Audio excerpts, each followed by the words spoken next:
मुलुकको अर्थतन्त्र शिथिल अवस्थामा पुग्दा समेत सरकार मुखदर्शक भएर बसेको निजी क्षेत्रको आरोप। केन्द्रीय बैंकको नीतिका कारण ब्याजदरमा दीर्घकालीन असर पर्ने दावी। फर्निचर तथा फर्निसिङ जन्य उत्पादनहरूको बृहत मेला काठमाडौँमा सुरु। काठ तथा काठजन्य वस्तुहरू फर्निचर उत्पादनका लागि सहज रूपमा उपलब्ध गराउन व्यवसायीहरूको माग। र आज विश्व पर्यटन दिवस। नेपालमा पनि विभिन्न कार्यक्रम गरी मनाइयो। पर्यटन बोर्डभित्र खुम्लेकिरा भएका कारण पर्यटन क्षेत्र चलायमान बन्न नसकेको पर्यटन मन्त्रीको दावी। नमस्कार, कारोबार समाचारमा स्वागत छ। अब समाचार विस्तारमा। उद्योगी व्यवसायीहरूले मुलुकको अर्थतन्त्र शिथिल अवस्थामा पुग्दा समेत सरकार मुखदर्शक भएर बसेको आरोप लगाएका छन्। बुधबारबाट काठमाडौँमा सुरु भएको फर्नेक्स एक्सपो 2023 को 9औं संस्करणको उद्घाटन समारोहलाई सम्बोधन गर्दै उद्योगी व्यवसायीहरूले अर्थतन्त्रमा देखा परेको शिथिलताका कारण सबै व्यवसायीहरूको मनोबल घटिरहेको अवस्थामा सरकार मुखदर्शक भएर बसेको आरोप लगाएका हुन्। उनीहरूले सरकारकै नीतिका कारण ब्याज दरमा दीर्घकालीन असर पर्ने काम भएको दावी गर्दै केन्द्रीय बैंकको पछिल्लो नीतिको पुनरावलोकन गर्नुपर्ने पनि जोड दिएका छन्। उनीहरूले राष्ट्र बैंककै नीतिका कारण ब्याज दर बढेको भन्दै ब्याज दरले दीर्घकालीन रूपमा नै असर पर्ने ठोक्वा समेत गरेका छन्। सबभन्दा समस्या अहिले हामीलाई उच्च ब्याज दरको छ। हेर्नुहोस् कि ब्याज दर बढेकै छ। यसको पछाडि तीनटा कारण मैले हेर्नुहोस्। एकपल्ट एउटा त बैंक रेट, केन्द्रीय बैंकले 4 महिनामा 350 आधार बिन्दु बढायो, जुन संसारमा कहीँ पनि यसको रेकर्ड छैन। हरेक देशमा 0.25 म्याक्सिमम बढाउने भने 0.50 ग्रेजुअल। यहाँ एकैचोटि 350 आधार बिन्दु बढाएको छ तपाईँको। दोस्रो कुरा तपाईँको पहिला हाम्रो बेस रेटमा प्रिमियम लिने भनेको 0.5% 1% सम्म थियो। एकैचोटि केन्द्रीय बैंकले 5% लिन पाउने भनेर गर्यो। ब्याज दर बढ्दैन। अर्को सबभन्दा दीर्घकालीन इम्प्याक्ट गर्ने काम के गर्यो केन्द्रीय बैंकले, म यहाँहरूलाई सेयर गर्न चाहन्छु।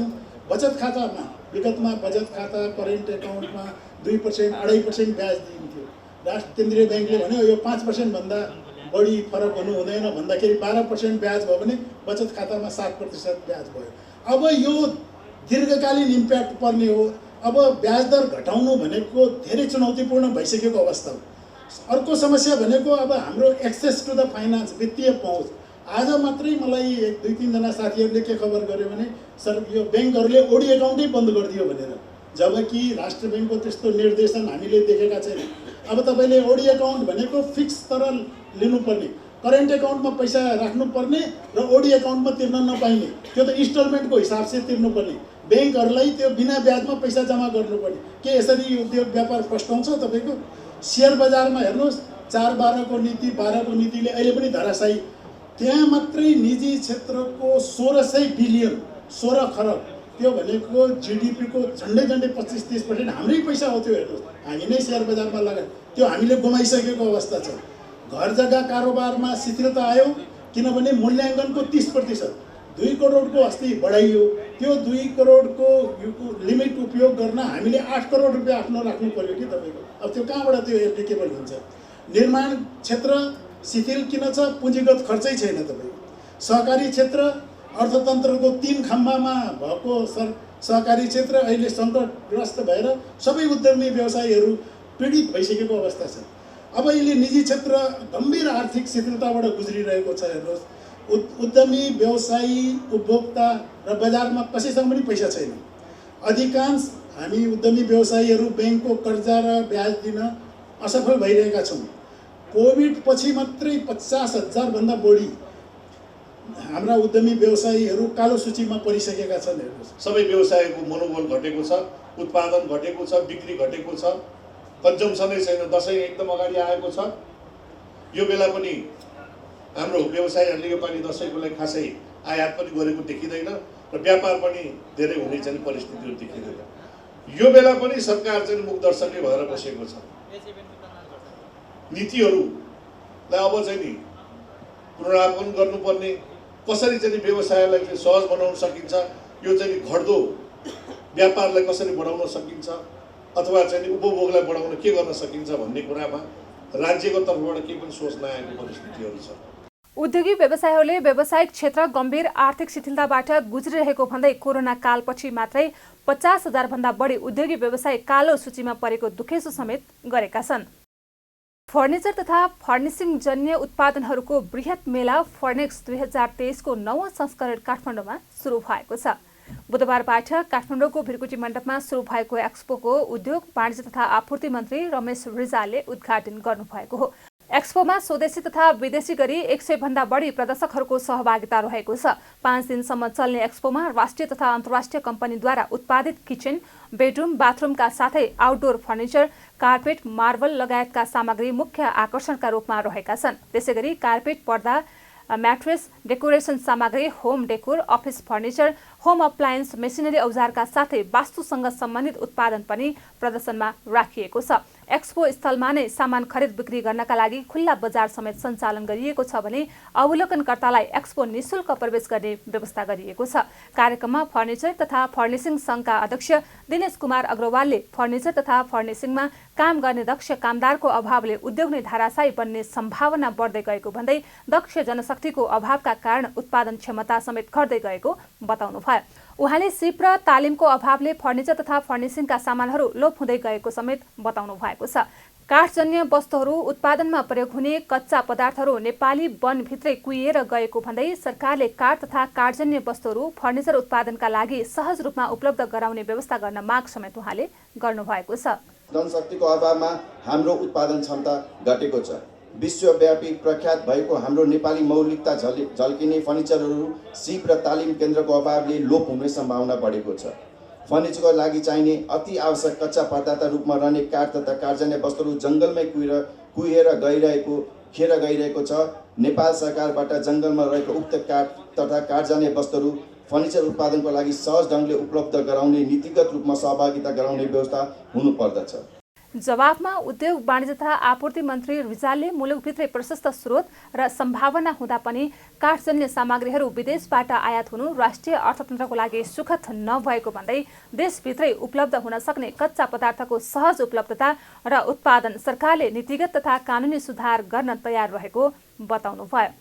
उहाँले सरकारले आन्तरिक उत्पादन बढाउने, आयात घटाउने नीतिलाई प्राथमिकता दिँदै आएको दावी गर्दै मुलुकको आत्मनिर्भर अर्थतन्त्रका लागि सरकार र निजी क्षेत्रबीच सहकार्य हुन जरुरी रहेको पनि उल्लेख गर्नुभयो। हाम्रो वन पैदावारबाट प्राप्त हुने कच्चा पदार्थमा आधारित सामग्रीहरूको उत्पादन गरी फर्निचर तथा फर्निसिङ व्यवसायले आत्मनिर्भर बनाउनु आवश्यक छ। देशभित्रै प्रशस्त सम्भावना र स्रोत हुँदाहुँदै पनि विभिन्न खाले काठ र काठजन्य सामग्रीहरू बाहिरबाट आयात हुनु राष्ट्रिय अर्थतन्त्रको लागि सुखद विषय होइन। देशभित्रै उपलब्ध हुन सक्ने कच्चा पदार्थको सहज उपलब्धता र उत्पादनको लागि कहाँ के कस्ता नीतिगत र कानुनी सुधार गर्नुपर्छ, कुन निकायसँग समन्वय गर्नुपर्छ सरकारले गर्दै जानेछ भन्ने विश्वास पनि दिलाउन चाहन्छु। सरकारले स्वदेशी उत्पादनलाई प्रवर्धन गर्नको लागि अहिले पनि सार्वजनिक खरिदमा स्वदेशी उत्पादनलाई 15% बढी मूल्य स्वीकार गरी खरिद गर्दै आइरहेको छ। आत्मनिर्भर अर्थतन्त्रका लागि सरकार निजी क्षेत्रबीच समन्वय एवं सहकार्य हुनु जरुरी छ। यसमा निजी क्षेत्रले पनि आवश्यक सहयोग गर्नेछ भन्ने विश्वास लिएको छु।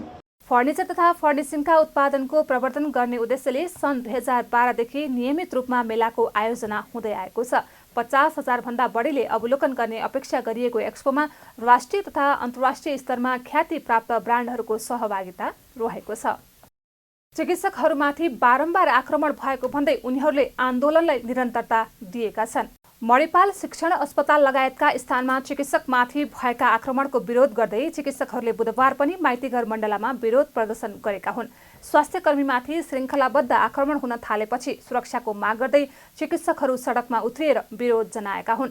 स्वास्थ्यकर्मीहरूले स्वास्थ्यकर्मी तथा स्वास्थ्य संस्थाको सुरक्षा सम्बन्धी पहिलो संशोधन ऐन 2079 अविलम्ब कार्यान्वयनको माग पनि राखेका छन्।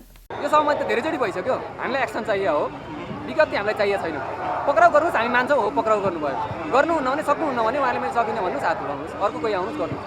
तर जबसम्म पक्राउ गरेर मुद्दा चल्दैन तबसम्म अरू कुनै पनि कुरा हुँदैन। यो क्लियर छ। यो राज्यको कमजोरी नै हो। कानुनी राज्य भएको भए एक घटना हुने बित्तिकै सम्बन्धित दोषीहरू चाहिँ कारबाहीको प्रक्रियामा आएर कस्टडीमा भएको भए त यो घटना दोहोरिँदा पनि दोहोरिँदैन थियो। यहाँ त दोहोरिएर तेरेर चारचोटि भइसक्यो सँगसँगै। कमजोरी अहिलेको अब हुन त कारणहरू त धेरै नै होलान् हैन, अब सिस्टमका कमजोरीहरू होइन, आर्थिक कुराहरू, ड्युटिजका कुराहरू, आवर्सका कुराहरू धेरै छन्। तर अहिले प्राइम कुरा के हो भने एटलिस्ट हात उठाउने मान्छे तुरुन्त कस्टडीमा पुग्ने र लाने हो र दोषीलाई संरक्षण नगर्ने हो भने चाहिँ सायद यो कुरा दोहोऱ्याउन चाहिँ कोही पनि आँट गर्दैन। आन्दोलित चिकित्सकहरूले विदेश पलायन हुन बाध्य नपार हामी स्वास्थ्यकर्मी एक हौं, आज डाक्टर कुट्ने भोलि बिरामी भएर कहाँ जाने, असुरक्षा र त्रासमा उपचार कसरी गर्ने, कामेको हातले उपचार सम्भव छैन, सेतो कोट रातो भए समाज नै कालो हुन्छ, स्वास्थ्य क्षेत्रमा राजनीतिक हस्तक्षेप बन्द गर लगायतका प्लेकार्ड सहित नाराबाजी पनि गरेका छन्। राहत शिक्षकहरूले संसदमा दर्ता भएको शिक्षा विधेयकमा शिक्षकहरूको माग सम्बोधन नगरेको भन्दै आन्दोलन जारी राखेका छन्। गत बुधबारदेखि देशभरका शिक्षकहरू काठमाडौँ केन्द्रित भएर आन्दोलनमा उत्रिएका थिए, तर पछिल्लो केही दिन यता भने राहत शिक्षकहरू मात्रै आन्दोलनमा छन्। सरकारले गत शुक्रबार आन्दोलनको नेतृत्व गरेको नेपाल शिक्षक महासंघसँग आन्दोलनरत शिक्षकहरूको माग सम्बोधन गर्न 7 बुँदे सहमति गरेसँगै अन्य शिक्षकहरू भने आन्दोलनमा छैनन्। उक्त सहमतिमा राहतको शिक्षकहरूको माग सम्बोधन नभएपछि उनीहरूले आन्दोलन जारी राखेका छन्। उनीहरूले आन्दोलनका कार्यक्रम फरक ढङ्गले गर्दै आइरहेका छन्। यता सत्तारूढ प्रमुख घटक नेपाली कांग्रेसका सांसद डाक्टर चन्द्र भण्डारीले सरकारले संसदमा पेश गरेको शिक्षा सम्बन्धी विधेयक सच्याउन आफूहरू लागि परेको दावी गर्नुभएको छ। बुधबार नयाँ बानेश्वर स्थित संघीय संसद भवन परिसरमा सञ्चारकर्मीहरूले राखेका जिज्ञासाको जवाफ दिने क्रममा उहाँले आन्दोलनरत पक्षको माग सम्बोधन हुने गरी सो विधेयक पारित हुने समेत बताउनुभयो। उहाँले चिकित्सकहरूमाथि हातपात हुनु अत्यन्तै दुःखद भएको उल्लेख गर्दै त्यस्ता घटना हुन नदिनका लागि कडा कानुन बनाउनु पर्ने समेत जोड दिनुभयो। शिक्षा ऐन बनाउँदाखेरि जो ल्याप्सेसहरू देख्यौँ हामीले, पाठ्यक्रम छैन, परीक्षा प्रणाली छैन, विद्यार्थी छैन, होइन, शिक्षा क्षेत्रै नबुझेको, शिक्षा भनेकै नबुझेका व्यक्तिहरूको हातमा गएर आएको शिक्षा विधेयक हो। त्यसकारण यसले चाहिँ नि अरू विकृति निम्न अब यसको सेवादानका निम्ति हामी 2-3टा कुरा गर्नुपर्छ। एक, नयाँ जेनेरेसनलाई प्रवेश गरौँ, पुरानो जेनेरेसनलाई हामीले चाहिँ नि आर्थिक रूपले गोल्डन ह्यान्डसेक गरौँ। दोस्रो, पुरानोलाई पनि हामी अपडेट गरौँ, समय हुन्छ। जहाँ मैले बोलिसकेको छु, एउटा मोबाइलले, एउटा ल्यापटपले, एउटा तपाईँले आइप्याडले पनि अपडेट गर भन्न माग्छ नि त। अपडेट गर्नु पर्यो, सरकारले अपडेट गर्नु पर्यो, तब मात्रै हुन्छ। कमी कमजोरी धेरै रहे, कमी कमजोरीहरू शासन सत्ता चलाउनेहरूबाट कमी कमजोरी रहे, यसलाई अब करेक्सन गर्नुपर्छ भन्नेमा हामीलाई आएको छ। यति हो त। अहिले यो विकृतिको सबैभन्दा चरम सीमा जस्तो देखिन्छ, व्यवस्थापनको अकर्मण्यता पनि देखिन्छ। तेस्रो, मुलुकको मेन तत्त्व के हो भन्ने कुरा नबुझेको पनि देखिन्छ। यी 3वटा कुराहरू छ। अहिले डक्टरहरू जुन आन्दोलनमा हुनुहुन्छ, जसले मानिसको जीवनसित जोडिएको छ, ती डक्टरहरूमाथि हातपात गर्नु भनेको अत्यन्त दुःखद पक्ष हो। यसको मतलब के हो भने नेपालको कानुन कति निरीह छ, नेपालको कानुनदेखि कोही पनि डराउँदैन भन्ने हो। यसले हेर्नुपर्छ। त्यसकारण यो विकृतिको, यो व्यथितिको अन्तका निम्ति कानुन बलियो हुनुपर्छ। सांसद भण्डारीले जनताको विश्वास जित्ने गरी कानुन बनाउने काम आफूहरूले गर्ने प्रतिबद्धता समेत व्यक्त गर्नुभएको छ। आज 44औं विश्व पर्यटन दिवस नेपालमा पनि विभिन्न कार्यक्रम गरी मनाइएको छ। हरेक वर्ष सेप्टेम्बर 27 तारिकको दिन विश्वभर पर्यटन दिवस मनाउने गरिएको छ। अन्तर्राष्ट्रिय समुदायमा पर्यटनको भूमिकाका बारेमा चेतना जगाउने र यसले विश्वव्यापी रूपमा सामाजिक, सांस्कृतिक र राजनीतिक र आर्थिक मूल्य मान्यताहरूलाई कसरी प्रभाव पार्छ भनेर प्रदर्शन गर्ने उद्देश्यले सन् 1980 देखि यो दिवस मनाउँदै आइएको हो। यस वर्ष पर्यटन र हरित लगानी भन्ने मूल नाराका साथ विभिन्न कार्यक्रम गरी पर्यटन दिवस मनाइएको छ। सो अवसरमा बुधबार ललितपुर स्थित पाटन दरबार क्षेत्रमा प्रभात फेरी सहित विभिन्न सांस्कृतिक कार्यक्रमहरूको आयोजना गरिएको छ। पाटन ढोकादेखि सुरु भएको प्रभात फेरी पाटन दरबार क्षेत्र ललितपुरमा पुगेर समापन भएको थियो।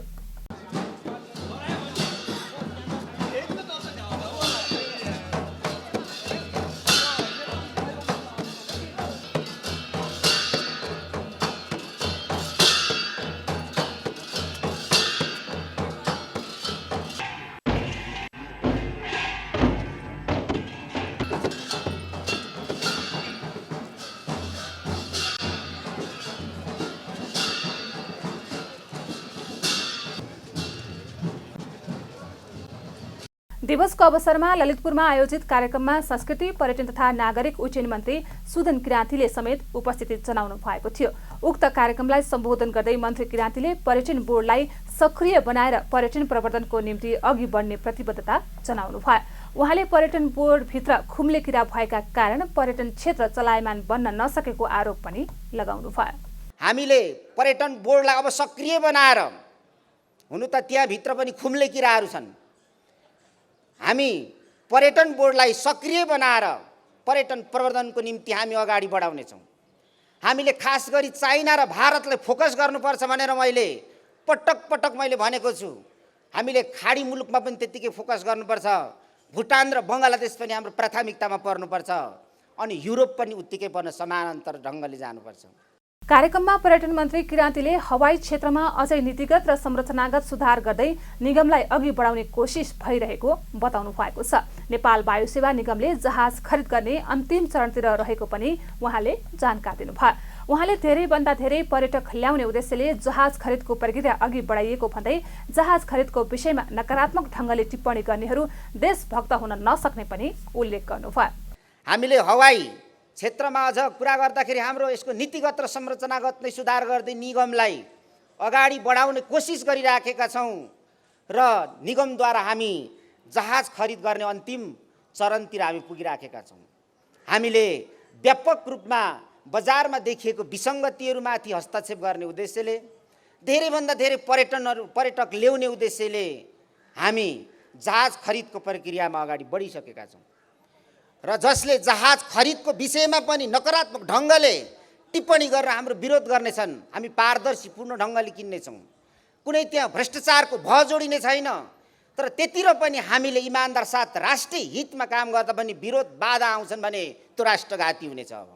पर्यटन मन्त्री किराँतीले पर्यटन ऐन नहुँदा पर्यटन क्षेत्रमा समस्या थपिएको जिकिर पनि गर्नुभएको छ। विज्ञहरूले नेपालको पर्यटन क्षेत्रको विकासका लागि नीतिगत सुधार आवश्यक रहेको बताएका छन्। काठमाडौँमा आयोजित अन्तर्क्रिया कार्यक्रममा पर्यटन क्षेत्रको विकासका लागि नीतिगत सुधार आवश्यक रहेको बताएका हुन्। उनीहरूले विद्यमान ऐन कानुनहरूले पर्यटन क्षेत्रको विकास सम्भव नहुने भन्दै ऐन कानुनलाई समयानुकूल परिमार्जन गर्दै समृद्ध बनाउनु पर्नेमा जोड दिएका छन्। कार्यक्रममा पर्यटन विभागका निर्देशक काली प्रसाद भुजेलले पर्यटन विभागलाई नै नेपालको कुनै ऐन कानुनले नचिन्ने अवस्था रहेको बताउनु भएको छ। उहाँले ऐनले विभागलाई निश्चित बाटोहरू दिएमा काम अगाडि बढाउन सकिने भन्दै त्यसतर्फ सम्बन्धित निकायको ध्यानाकर्षण पनि गराउनु भएको छ। हामी पर्यटन विभागलाई चाहिँ साँच्चै भन्दाखेरि हाम्रो कुनै ऐन कानुनले चिन्दैन। हाम्रो पर्यटन ऐनमा लगायतका हामीहरूले अहिले जति पनि ऐनहरूमा काम गरिरहेका छौँ, हामीले जुन काम गरिरहेका छौँ, तिनीहरूले पर्यटन विभाग भन्ने नै चिन्दैन। हामी मन्त्रालयको सचिवज्यूले दिएको अधिकार प्रत्यायोजनबाट हामी काम गरिरहेका छौँ। अब नयाँ बन्ने ऐनले पक्कै पनि चिन्नेछ, हामीहरूलाई पनि केही निश्चित बाटाहरू दिनेछ र हामी त्यसबाट काम अगाडि बढाउनेछौँ। कार्यक्रममा नेपाल पर्यटन बोर्डका प्रमुख कार्यकारी अधिकारी डाक्टर धनञ्जय रेग्मीले पर्यटन क्षेत्रमा नीतिगत स्पष्टता आवश्यक रहेको बताउनु भएको छ। उहाँले व्यक्ति पछि फरक फरक बाटो हिँड्ने गरिएको भन्दै पर्यटन विकासका लागि एउटै बाटो अपनाउनु पर्नेमा जोड दिनुभयो। पर्यटन कस्तो बनाउने भन्नेमा एउटा गहन एउटा मैले भने फेरि सबै चाहिन्छ र एसोसिएसनका सबै साथीहरू भएर छलफल हुनुपर्छ भन्ने छैन। एउटा क्लियर एउटा विज्ञ राखौँ, त्यो एउटा मार्गदर्शन बनाऊ। ल हाम्रो पर्यटनका यो हो, यसमा यो काम गर्ने हो, योभन्दा बाहिर जाने होइन। प्रधानमन्त्री फेरिँदैमा प्रधानमन्त्रीले बोल्ने भाषा फेरिनु भएन। त्यो मेन जुन गाइडलाइन बनाएको छ, जुन चाहिँ पाथवे कोरिया छ, त्यसमा हिँड्नु पर्यो। प्रधानमन्त्री त्योबाट हिँडेपछि अन्य प्लानिङ कमिसनले बजेट छुट्याउँदा अथवा रिकमेन्ड गर्दा त्यही हिँड्नु पर्यो, मन्त्री त्यही हिँड्नु पर्यो। त्यो पछि कार्यकारी प्रमुख दीपक सर सिओ हुनुहुन्थ्यो, म आएँ। दीपक सरले मैले यसरी यहाँ लाँदैछु भनेर उहाँले मलाई भन्नु किन व्यवस्था छैन, उहाँलाई फेरि भने होइन। अब म आएपछि म जुन एजुकेसन ब्याकग्राउन्डबाट आएको छु, मैले फेरि कदेखि मैले जसरी पर्यटन देखाएको छु त्यसरी नै विकास गर्नुपर्छ भन्ने मेरो धारणा भयो। भोलि म पछि आउने सिओले पनि अब उहाँले जे सोच्नुहुन्छ त्यही अनुसारले भनेपछि बाटो खोइर कहाँ पुग्ने हो, गन्तव्य थाहा छैन, बाटो के हो थाहा छैन, व्यक्ति पिच्छेका बाटो भएर कहिले यो देश भन्छ भने नीतिगत रूपमा हामी क्लियर छैनौँ। गर्ने के हो, के को विकास गर्ने हो, कसरी गर्ने हो, केही क्लियरै नभएपछि व्यक्ति पिच्छेका भएको हो। यता नेपाल पर्यटन बोर्डका उपाध्यक्ष चन्द्रप्रसाद रुजालले पर्यटन क्षेत्रमा हाल भएका कानुनहरूको कार्यान्वयन भए मात्रै पनि धेरै राहत हुने बताउनु भयो। उहाँले ऐन कानुन भएर मात्रै नहुने भन्दै त्यसलाई कार्यान्वयन गर्ने मान्छे पनि उपयुक्त हुनुपर्ने बताउनु भयो। उहाँले सम्बन्धित मन्त्रालयको मन्त्री सचिव र सरकारवाला अन्य व्यक्तिहरू पर्यटन क्षेत्र बुझेको भए मात्रै यस क्षेत्रको विकासमा काम गर्न सकिने स्पष्ट पार्नु भएको छ। पहिलो नै मैले फोकस गर्छु छोटोमा भइरहेको नियम कानुनहरू चाहिँ पूर्ण रूपमा कार्यान्वयन हो। मानिलिउँ 99% 100% काम नहोला, तर नेपालका ऐन नियम नियावलीहरू चाहिँ मैले देख्दा, मैले पर्यटन बोर्डमा पनि मेरो सधैँ डिस्कसन यसैमा रहन्छ, भइरहेका विद्यमान नियम कानुनहरू पूर्ण रूपमा तपाईँले 50% भन्दा माथि मात्र कार्यान्वयन गरिदिनु भने पनि धेरै राहत हुन्छ, धेरै यो गर्न सकिन्छ। अनि त्यो कार्यान्वयन गर्ने मान्छे चाहिँ उपयुक्त हुनुपर्छ। उपयुक्त नहुने मान्छे जानुहुन्न, म चाहिँ त्यो भन्छु। त्यसो भन्दा कति मान्छेलाई नेगेटिभ हुन्छ। जस्तो सुन्नुहोस्, मैले त अहिले पछिल्लो अवधि भन्दैछु, प्रधानमन्त्रीले पर्यटनलाई एउटा ढङ्गले बुझ्नु होला, अनि लाइन मिनिस्टरले राम्रो ढङ्गले बुझ्नुपर्छ। नत्र त्यो मन्त्री म पर्यटनमा म जान्छु भन्नु हुँदैन, जानु हुँदैन। नजान्ने मान्छे तलब मात्र खान अथवा सेवा सुविधा मात्र लिन अथवा उद्घाटन मात्र गर्नलाई चाहिँ मन्त्री जानुहुन्न। यो मेरो मान्यता हो। यो यस्तै गएर नै आज पर्यटनको भएन, अर्य क्षेत्रको भएन। सचिव आउने मान्छे 5 वर्ष, साँच्चै मलाई लाग्छ आजको विज्ञानको युगमा विज्ञ मान्छे चाहिँ सम्बन्धित ठाउँमा भएन भने त्यो हुँदैन। कार्यक्रममा पर्यटन क्षेत्रमा आबद्ध व्यवसायीहरूले पनि देशको नीति पर्यटन मैत्री नभएको आरोप लगाएका छन्। उनीहरूले पर्यटन क्षेत्रको विकासका लागि संघीय सरकारले गुरु योजना बनाएर काम गर्नुपर्ने भन्दै पर्यटन पूर्वाधार विकास गर्नुपर्नेमा समेत जोड दिएका छन्। नियामक निकायले चाहिँ यो पर्यटन मैत्री नीति बनाउन जरुरी छ। हेर्नुहोस्, जस्तो अब 2टा विमानस्थल हामीसँग आइसकेका छन्, अब त्यत्तिकै थन्केर बसेको छ। अब चार्टर फ्लाइटैको व्यवस्थापन गर्न सकिने अवस्था छ। त्यस्तो अब नेपाल सरकारले चाहिँ अलिकति कन्सिडर गरेर हुन सक्ने छ, सब्सिडिजको व्यवस्था गर्न सक्ने हुन्छ भने त्यसलाई अलिकति फोकस गरेर जान सकियो। हाम्रो काठमाडौँ, भैरवा, पोखराको एयरपोर्ट राम्रोसँग चलाउने हो भने हामीले 35 लाख ग्राहक भनौँ, पर्यटन भनौँ, उहाँहरूलाई हामी सेवा दिन सक्छौँ। त्यो क्षमता हामीसँग आजै छ। हुन त सरकारले अब पर्यटन दशक भनेर 2023-2032 मा 35 लाख पर्यटन भित्राउने भन्ने कुराहरू गरेका छ। त्यो हामी आजको दिनमै सक्छौँ, 2023 मै गर्न सक्ने अवस्थामा आइसकेका छौँ। अब हाम्रो समस्या भनेको चाहिँ नि पूर्वाधारै हो, हाम्रो कनेक्टिभिटी। काठमाडौँको एयरपोर्टले योभन्दा बढी सेवा दिन सक्दैन र अब हामीसँग भएको पोखरा र भैरवाले हाम्रो अन्तर्राष्ट्रिय फ्लाइट हामी गर्न सकेका छैनौँ। बाटोघाटोको स्तर अब भारत र चीनबाट हामीले धेरै ल्याउन सक्छौँ। हामी भारत र चीनको बिचमै छौँ, हामी धेरै ल्याउन सक्छौँ, तर अब हाम्रो बाटोघाटोको स्तर राम्रो छैन। सबैभन्दा पहिला कुरा त ट्राभल भन्ने बित्तिकै कनेक्टिभिटीको कुरा आयो, चाहे ल्यान्ड होस्, चाहे सी होस्, चाहे एयर होस्। एयर कनेक्टिभिटीमा त्यसै पनि नेपाल एसियामै तपाईँको सबैभन्दा महँगो एयरफेयरको रूपमा परिचित छ। नेपाल आउने भनेपछि फेयर हेर्दै ओ भन्ने खालको एउटा मान्छेमा मानसिकता बढ्छ, किनकि उसले त्यति फेयरमा त उसले त्योभन्दा राम्रो प्याकेज टुरै मजाले उसले घुमेर जान सक्छ अरू देशमा नेपालको ठाउँमा। एउटा कुरा त हामीले कनेक्टिभिटीलाई हामीले बढाउनुपर्छ र नेपाल एयरलाइन्सको जबसम्म हामीले जहाज थपेर अलिकति फेयरलाई चाहिँ नि बाहिर एयरलाइन्सहरूसँग चाहिँ कम्पिटिसनमा चाहिँ लान सक्दैनौँ, तबसम्म हामीले तपाईँको यसमा फेयर घटाउन सक्दैनौँ।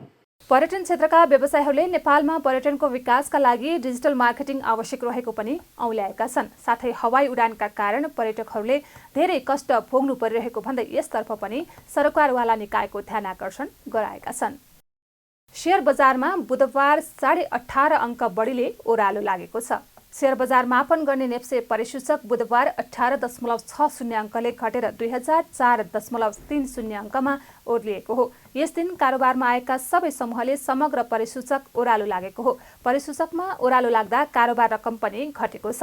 बुधबार 282 कम्पनीको 70,61,404 किता शेयर 1,81,43,00,000 रुपैयाँमा खरिद बिक्री भएको छ। मंगलबार 2,09,38,00,000 रुपैयाँको शेयर कारोबार भएको थियो। आज सन नेपाल लाइफ इन्सुरेन्स कम्पनी लिमिटेडको सर्वाधिक 7,62,23,00,000 रुपैयाँ बराबरको शेयर कारोबार हुँदा मनोकामना इन्जिनियरिङ हाइड्रो पावर लिमिटेडको शेयर मूल्य करिब 10% बढेर सकारात्मक सर्किट लेभलमा कारोबार भएको छ। यता लक्ष्मी भ्यालु फन्ड 2 को शेयर मूल्य 10% घटेर नकारात्मक सर्किट लाग्दा शुभम पावर लिमिटेडको शेयर मूल्य पनि करिब 10% घटेर नकारात्मक सर्किट लेभलमा कारोबार भएको छ। चितवनका 2 पोथी गैडा पुष्पा र अञ्जली आजबाट कोशी टप्पूमा स्थानान्तरण गरिएको छ। चितवन राष्ट्रिय निकुञ्जबाट लगिएका पुष्पा र अञ्जलीलाई कोशी टप्पू वन्यजन्तु आरक्षणमा स्थानान्तरण गरिएको हो। पुष्पा र अञ्जलीलाई चितवनबाट 2 अलग खोरमा राखेर कोशी टप्पू पुर्याइएको थियो, जसबाट वन तथा वातावरण मन्त्री डाक्टर वीरेन्द्र प्रसाद महतो सहित विभागका कर्मचारीको उपस्थितिमा आरक्षण कार्यालयलाई हस्तान्तरण गरिएको हो। कोशी टप्पू पुर्याइएका पुष्पा र अञ्जलीलाई बस्नको लागि आरक्षण हातामा 16 फिट अग्लो र 85 फिट लामो इन्क्लोजर निर्माण गरिएको छ। पानी सहितको घाँसे मैदान क्षेत्रमा रहने गैंडा आरक्षण सुरक्षामा खटिएको नेपाली सेनाको प्रत्यक्ष निगरानीमा रहनेछन्। पुष्पा र अञ्जली दुवै टुहुरा बच्चा हुन्। उनीहरू दुवैको बच्चा अवस्थामा उद्धार गरिएको थियो। सौराहा स्थित राष्ट्रिय प्रकृति संरक्षण कोषको कार्यालयमा मानिसको माया र ममतासँगै हुर्किएर बढेका पुष्पाको उमेर 3 वर्ष 8 महिना र अञ्जलीको उमेर 2 वर्ष 5 महिना रहेको छ। वंश विस्तारको योजना अनुसार कोशी टप्पू पुर्याइएका 2 पोथी गैंडा प्रजनन योग्य भएपछि भाले गैंडा ल्याइने आरक्षण कार्यालयले जनाएको छ। कारोबार समाचारमा अब सुन चाँदी र विदेशी विनिमय दर सम्बन्धी जानकारी।